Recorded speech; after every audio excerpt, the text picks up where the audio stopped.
मयूर शिक्षण संस्थेचे सौ Indumati Awade Mayur high school and junior कॉलेजमध्ये सावित्रीबाई फुले जयंतीनिमित्त बालिका दिन साजरा.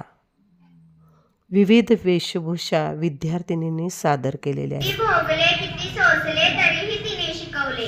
स्त्री शिक्षणाचे धडे पुढे तिच्या साऱ्या लेकींनी गिरवले. माझा जन्म आज 3 जानेवारीला झाला. भारतीय प्रथम शिक्षिका मुख्याध्यापिका स्त्री शिक्षणाच्या प्रणेत्या क्रांतिज्योती सावित्रीबाई फुले म्हणून मला मान सन्मान मिळाला. आज प्रत्येक क्षेत्रात स्त्रिया सर्वोच्च पदावर काम करताना आपल्याला दिसत आहेत. असे कोणतेच क्षेत्र नाही जिथे स्त्रिया नाहीत. स्त्रियांनी खूप प्रगती केली आहे. याचे सर्व श्रेय जाते ते मला. पूर्वीच्या काळी स्त्रियांना मुलींना शिकण्याची परवानगी नव्हती. म्हणून त्यामुळे चूल आणि मुले एवढेच काम त्या काळी स्त्रियांना दिले गेले होते. त्यामुळे वाचन लेखन यांचा स्त्रियांशी कसलाच संबंध नव्हता.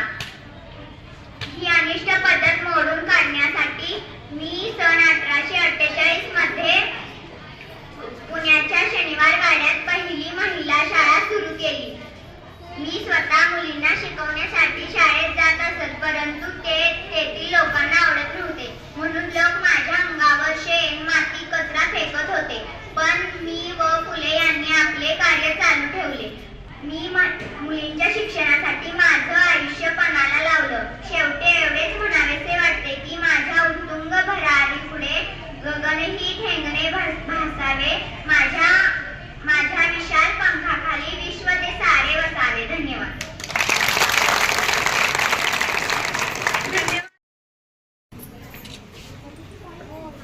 मी जिजाऊ जाधवांची कन्या, भोसले आणि सून, शुभांची माता, भाग्यवंत पृथ्वी स्वराज्याची पताका धरली, अभिमानाने डरते, लक्ष देऊ नायका. मी जिजाऊ बोलते. माझा जन्म जाधवांच्या घरी झाला.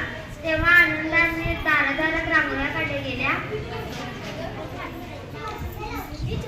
तोरणं लावली गेली आणि हातीवरून साखर वाटण्यात आली आणि आमचं नाव जिजा असं ठेवले. आईच्या इच्छेने खातर आम्ही 6 भाषा शिकलो.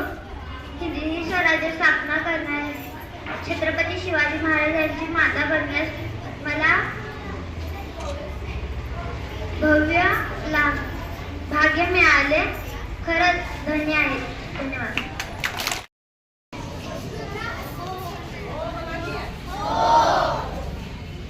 मी सिंधुताई सपकाळ. माझं राज्यात कोणत्या नावाने ओळखतात?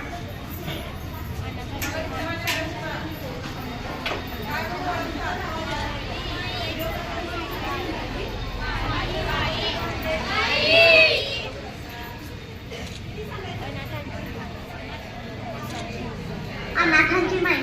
माझा जन्म 14 नोव्हेंबर 1948 रोजी महाराष्ट्रातील वर्धा जिल्ह्यात एका गरीब कुटुंबात झाला. माझे लग्न श्रीहरी सपकाळ यांच्याशी झाले. ते माझ्यापेक्षा 26 वर्षांनी मोठे होते. कुटुंबात शैक्षणिक वातावरण नसल्याने मी 4थी पर्यंत शिकले. त्यानंतर मला शाळा सोडावी लागली. माझे लग्न फार काळ टिकले नाही. माझ्या पतीने मला सोडल्याने मी माझी मुलगी दुसऱ्यांना दत्तक दिली. मी अनाथाश्रम सुरू केले. लाखो अनाथ मुलांची मी माय झाली. म्हणून मला अनेक पुरस्कार मिळतात. धन्यवाद. मी इंदिरा गांधी. मी भारताची पहिली महिला पंतप्रधान होती. माझा जन्म 19 नोव्हेंबर 1917 रोजी उत्तर प्रदेशातील अलाहाबाद येथे झाला. भारताचे पहिले पंतप्रधान पंडित जवाहरलाल नेहरू यांची मी कन्या आहे. माझ्या आईचे नाव कमला नेहरू असे आहे. मी थोर देशभक्त होते. मी आपल्या पंतप्रधान पद काळात भारताची आर्थिक, सामाजिक आणि वैज्ञानिक क्षेत्रात प्रगती केली. गरिबी आणि अज्ञान दूर करण्यासाठी अनेक कल्याणकारी योजना राबवल्या. कृषी उद्योग क्षेत्र उंचावले. धन्यवाद.